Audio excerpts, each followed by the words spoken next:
అందరికీ స్వాగతం. Manual to self. So మనం ఇండివిజువల్ ఐ ఏదైతే బిల్డింగ్ బ్లాకో, ఏదైతే ఇటుక కింద ఎగో అనే వాల్ కనబడుతుందో ఆ ఐ గురించి స్టడీ చేస్తున్నాం. ఆ? సో ఇప్పుడు ఫైనల్ ఒక చిన్న మైథాలజికల్ స్టోరీ యొక్క ఎనాలజీ చెప్తాను. సో ఇది కొంచెం పురాణాలు విన్న వాళ్ళకి, హిందూయిజం మీద పరిచయం ఉన్న వాళ్ళకి ఆల్రెడీ తెలిసిన ఘట్టమై ఉంటుంది. ఇది సముద్ర మథనం అంటారు. సముద్ర మథనంలో ఏమంటారు? పాల సముద్రాన్ని చిలికారు అంటారు. పాలు అనేది ఏంటంటే స్వచ్ఛతకి symbol. So universal divine mind, మనం యూనివర్సల్ డివైన్ మైండ్ గురించి తెలుసుకున్నాం కదా. యూనివర్సల్ డివైన్ మైండ్ ఏదైతే ఈ ప్రపంచం విశ్వం అంతా వ్యాపించి ఉందో ఒక ఫీల్డ్, అది యూనివర్సల్ డివైన్ మైండ్. ఆ ఫీల్డ్ నీ యొక్క బాడీ అండ్ మైండ్ నీ ఇన్స్ట్రుమెంట్ గుండా ప్రయాణం చేసినప్పుడు, దాని గుండా ప్రసరించినప్పుడు నీ లోపల ఉండే పార్ట్ నువ్వు రికగ్నైజ్ చేస్తావు. ఆ వేవ్ ని, ఆ ఫీల్డ్ ని, దాన్ని నువ్వు మైండ్ అంటావు. సో యూనివర్సల్ డివైన్ మైండ్ ని అక్కడ బదనం చేస్తున్నారు అనమాట. ఈ మధ్యలో ఉన్న పర్వతం ఉందే, ఈ పర్వతాన్ని బందర పర్వతం అంటారు. సో ఏమిటయ్యా ఈ పర్వతం ఇండికేట్ చేస్తుంది? నీ యొక్క బాడీ అండ్ మైండ్ ఇదనమాట. నీ బాడీకి ఇనర్షియా ఉంటుంది, నీ యొక్క మైండ్ కి ఇనర్షియా ఉంటుంది. ఇనర్షియా అంటే జడత్వం. దీని గురించి క్లియర్ గా చెప్పక్కర్లేదు, ప్రతి వాళ్ళకి వాళ్ళ జడత్వం గురించి వాళ్ళకి తెలిసి ఉంటుంది. జడత్వంకి మెజర్మెంట్ ఏమిటి? నువ్వు ఎంత లేజీగా ఉన్నావు, ఎన్ని విషయాలు పని చేస్తున్నావు, ఎన్ని ప్రోకాస్టినేషన్ చేస్తున్నావు అనేది మెజర్మెంట్ ఆఫ్ యువర్ ఇనర్షియా, నీ యొక్క జడత్వం. లేజినెస్ అంటే పని చేయకుండా కొట్టం. ప్రోక్రాస్టినేషన్ అంటే పని చేస్తావు కానీ ఇంపార్టెంట్ అయిన పని కాకుండా అన్ఇంపార్టెంట్ పని చేస్తూ పెద్ద టైం పాస్ చేస్తుంటావు. లేదా కేర్లెస్ కూడా ఒక రకంగా ఇనర్షియా ఒక ప్రొడక్టే. అంటే చేస్తావు పని పూర్తిగా 100% నీ మనసు బాడీ దాని మీద ఇంప్రూవ్ చేయవు, ఏదో పని చేస్తుంటావు, అది కేర్లెస్. సో ఎనీవే, వీటన్నిటికీ ఈ ఇనర్షియాకి ప్రతిరూపంగా అక్కడ కొండ మాట. ఈ కొండతో మథనం చేస్తున్నారు. ఈ కొండను దేంట్లో పెట్టి? పాల సముద్రంలో పెట్టి. అంటే యూనివర్సల్ డివైన్ మైండ్ లో ఉన్న నీ మైండ్ అనేది ఏదైతే ఉందో ఆ మైండ్ ని అక్కడ మథనం చేస్తున్నారు అని అర్థం చేసుకోవాలి. నెక్స్ట్, మరి యూనివర్సల్ డివైన్ మైండ్ లో మదనంలో అది మునిగిపోకూడదు కదా నీ యొక్క మదనం ప్రాసెస్ లో. సో దాన్ని ఒక ఫల్క్రమ్ కింద బ్యాలెన్స్ చేసేది కావాలి. ఆ బ్యాలెన్స్ చేసేదానికి ఈ ప్రాసెస్ మొత్తం అంతా, ఈ మదనం ప్రాసెస్ అంతా అవ్వడానికి చాలా పర్సీవరెన్స్ ఉండాలి, సెల్ఫ్ డిసిప్లిన్ ఉండాలి, ఒక ఫైట్ అంటూ ఉండాలి. సో ఈ పర్సీవరెన్స్ కి సింబల్ కింద కూర్మ అవతారం పెడతారు అనమాట. ఈ ప్రాసెస్ లో కూర్మ అవతారం సెలెక్ట్ చేయడం ఇంకో కారణం ఏంటంటే, ఇది సెన్సెస్ కి రిప్రజెంటేటివ్ కింద వాడుతుంటారు. సో సెన్సెస్ ద్వారా కదా కమ్యూనికేట్ జరిగేది, నీకు నీ బయట ఉండే దానికి, నీ బయట ఉండే ప్రపంచానికి, నీ శరీరానికి జరిగేది సెన్సెస్ ద్వారా. సో సెన్సెస్ ఎలాగైతే కూర్మం టోర్టాయిస్ అనేది ఏమాత్రం ఏ డిఫరెన్స్ వచ్చినా దాని చేతులు కాళ్ళు తలకాన్ని లోపలికి దాచుకుంటుందో, అలాగే ఐదింటిని దాచుకుంటుంది, 2 కాళ్ళు 2 చేతులు. అలాగే నీ సెన్సెస్ ను విత్డ్రా అవటం, అబ్స్ట్రైన్ చేయటం అనే ప్రాక్టీస్ కూడా ఇండికేట్ చేస్తున్నాను. నెక్స్ట్, వాసుకి అనే తాడుతో దాన్ని మూవ్ చేస్తుంటారు. ఇక్కడ పాముని పెట్టారంటే బాడీ ఎనర్జీ, బాడీలో ఎనర్జీ అనేది మామూలుగా తెలియదు, అది డైనమిక్ గా మూవ్ అవుతున్నప్పుడే కనబడుతూ ఉంటుంది. పాము యొక్క క్యారెక్టరిస్టిక్, పాము కదలకుండా ఉంటే కనబడుతూ నేల మీద, అది మూవ్ అవుతుంటే టక్కున కనబడుతుంది. సో లైక్ దట్ అన్నమాట. సో ఇక్కడ దేవతలు రాక్షసులు పతనం చేస్తున్నారు అన్నట్టుగా ఉంటుంది. సో ఈ దేవతలు రాక్షసులు అంటే ఏంటి అంటే, ఇక్కడ 2 సెపరేట్ ఎంటిటీస్ కింద తీసుకోవద్దు. నీ యొక్క ఐలు అనమాట. నీ యొక్క ఐలు ఏవైతే ఉన్నాయో, అంటే నీ యొక్క అస్మితలో, నీ యొక్క సైకలాజికల్ స్ట్రక్చర్ లో నీ యొక్క రకరకాల ఐలు ఉన్నాయి కదా. ఆ ఐల్లో కొన్ని ఐ డామినేషన్ గా ఉంటాయి, కొన్ని ఈ అండ్ ఎస్ డామినేషన్ గా ఉంటాయి. ఐ డామినేషన్ గా ఉన్నవి దేవతలలో ఐలన్నీ, ఏవైతే ఈ అండ్ ఎస్ డామినేషన్ గా ఉన్నవి రాక్షసులకు. సో డొమైనిక్ 4:2, 2:4:8 రేషియోలో ఐఈఎస్ ఉంటే ఐ ఏమో డొమైన్ అవుతుంది. 5:2:2 రేషియోలో ఐఈఎస్ ఉంటే అదేమో డివైన్ అవుతుంది. సో ఈ డివైన్ డొమినిక్ మధ్య మదనం అన్నమాట అక్కడ. సో ఈ మదనం ప్రాసెస్ లో దేనికోసం చేస్తున్నారు ఈ ప్రాసెస్ అంతా? గట్ అమృతం, అమృతం రావడానికి ప్రాసెస్. అయితే అమృతం టక్కుమని వచ్చిందా? రాలేదు. వీళ్ళు చేయగా చేయగా మదనం చేయగా చేయగా చేయగా చేయగా అంటే ఈ మదనం చేయటం అంటే డూయింగ్ ప్రాక్టీసెస్ సాధన ఇన్ యోగా.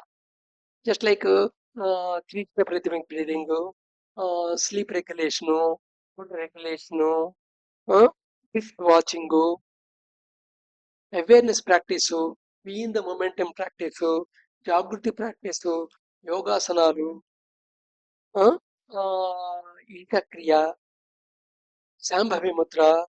సో ఇలాగ ఇవన్నీ సాధనాలు. ఈ సాధనాలు అక్కడ మది ప్రాసెస్ అన్నమాట అక్కడ.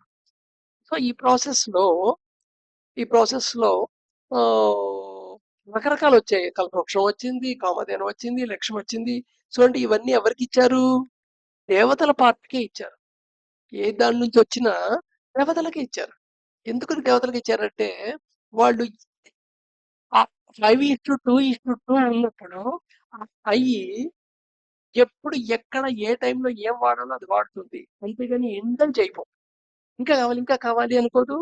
వచ్చింది కదా అని చెప్పి అది ఇష్టం వచ్చినట్టు ప్రదర్శించదు. అందుకని వాళ్ళకి ఇవ్వడం జరిగిందనమాట. సో అందుకని వాళ్ళు వేరు, వీళ్ళకి అన్యాయం జరిగింది ఇదంతా కథ కింద చూస్తే మనకు అర్థమవుతుంది. కథ కాదు.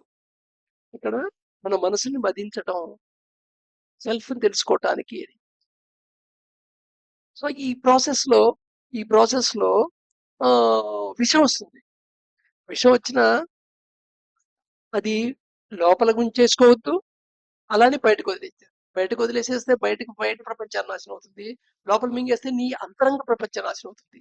సో ఈ రెండింటి కాకుండా మధ్యలో ఆపేయాలి. ఆ మధ్యలో ఆపేయడం గొంతు దగ్గర ఆపేయడం. గొంతు దగ్గర ఆపేయటం అన్నమాట. సో చివరికి అమృతం వచ్చింది. అమృతం ఏమిటి? అమృతం అంటే మరణం లేదు అంటారు కదా.